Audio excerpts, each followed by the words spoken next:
ओम गुरुर्ब्रह्मा गुरुर्विष्णु गुरुदेवो महेश्वरः गुरु साक्षात् परब्रह्म तस्मै श्री गुरवे नमः। आज की कथा बड़ी ही प्रेरणादायक, कल्याणप्रद और कल्याणकारी है। जगन माता लक्ष्मी की शिवनिष्ठा। माता लक्ष्मी की शिव की उपासना क्यों की और माता लक्ष्मी को घोड़ी के रूप में क्यों जन्म लेना पड़ा। बहुत प्रेरणादायक प्रसंग है, पूरा सुने। एक बार लीला में विष्णु लक्ष्मी दीना साप, अश्व योनि में भूमि पर जा जन्म ले अब आप। एक बार लीला में भगवान विष्णु ने माता लक्ष्मी को भूलोक में जन्म लेने का श्राप दे दिया, और वो भी अश्व योनि में। जो लीला करी हैं भगवाना, जाने वही को नहीं जाना। साप पाई लक्ष्मी दुख माना, साप अनुग्रह करहु भगवाना। विष्णु कहा देवी सुन लेई, वचन मेरा मिथ्या नहीं होई। अश्व योनि कछु काल बिताए, मम समान सुत जन्म ही जाए। भगवान की प्रत्येक लीला रहस्यमयी होती है। उसको तो वही जान पाते हैं जिसको भगवान जनाना चाहते हैं, और कोई नहीं जान पाता। लक्ष्मी जी को इस सांप से बहुत क्लेश हुआ। उन्होंने भगवान से सांप के अनुग्रह की प्रार्थना की, पर विष्णु भगवान ने कहा देवी, यद्यपि मेरे वचन को अन्यथा नहीं किया जा सकता, मैंने जो कह दिया वो होगा, फिर भी कुछ काल तक तुम अश्व योनि में रहोगी। तत्पश्चात मेरे समान ही तुमसे एक पुत्र उत्पन्न होगा। साप मुक्त उस काल ही पाओ, फिर मेरे पास तुम आओ। साप ग्रसित श्री भू पर आई, जन्म अश्व योनितः पाई।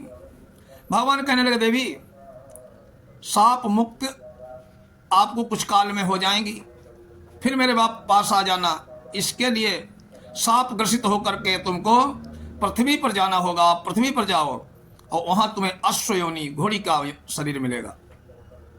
तमसा कालिंदी संगम पर, करने लगी बंधन शिव तत्पर।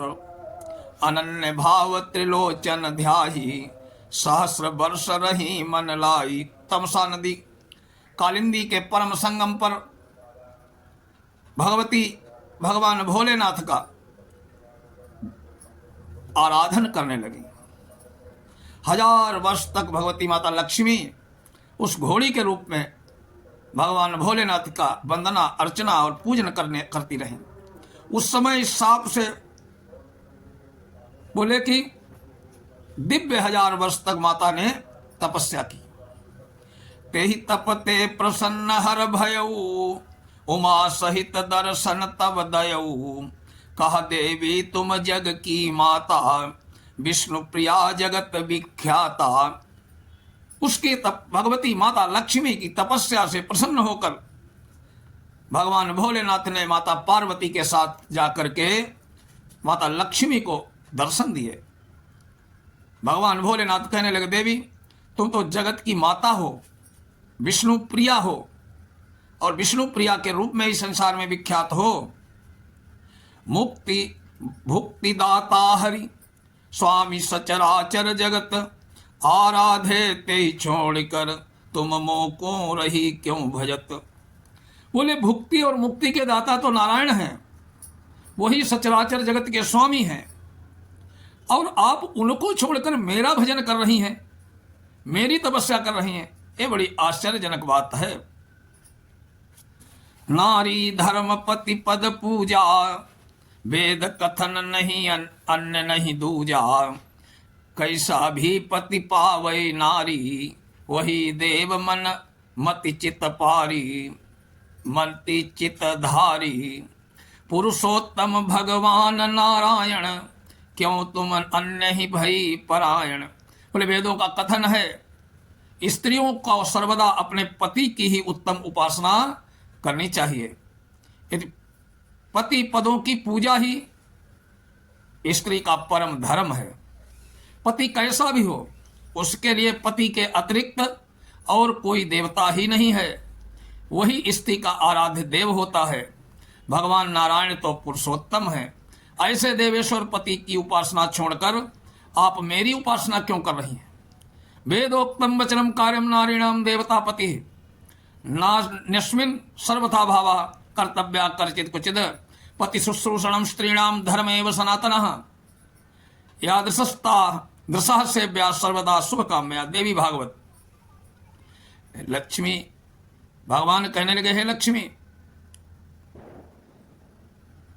लक्ष्मी माता को बताया कि स्त्री का परम धर्म है अपने पति के सेवा शुश्रूषा पूजा अर्चना वंदना करना, उसके लिए कोई दूसरा देवता नहीं होता।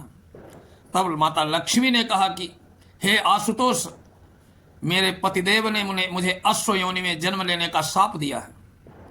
इस शाप का अंत पुत्र होने पर बताया है। इस समय पति के सानिध्य से मैं वंचित हूं, वे वैकुंठ में हैं। उन्होंने ही मुझे बताया कि आप, मैं और हरि में किंचित मात्र भी भेद नहीं मानता। आप और वे अर्थात नारायण दोनों एक ही हैं, केवल रूप का भेद है। एकत्व जानकर ही मैंने आपकी आराधना की है। आप प्रसन्न हैं तो मेरा दुख दूर करिए। शिव वचनों की सुन प्रसन्न होकर कैलाश पर जाकर चित्र रूप को दूत बनाकर वैकुंठ भेजा। चित्र रूप ने भगवान शिव का संदेश पाकर और लक्ष्मी की स्थिति जानकर विष्णु अश्वरूप धारण करके लक्ष्मी के पास गए और कालांतर में देवी लक्ष्मी की एक वीर नाम का एक पुत्र पैदा हुआ। उसी से है वंश की उत्पत्ति हुई।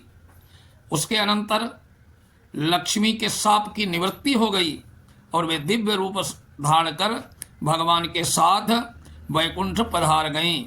उनकी शिव साधना अत्यंत सफल रही। ओम महालक्ष्मी नमः। इस कथा को जो सुनता है, पढ़ता है, भगवती लक्ष्मी, भगवान नारायण और भगवान भोलेनाथ की अनंत कृपा प्राप्त होती है। ओम नमः शिवाय।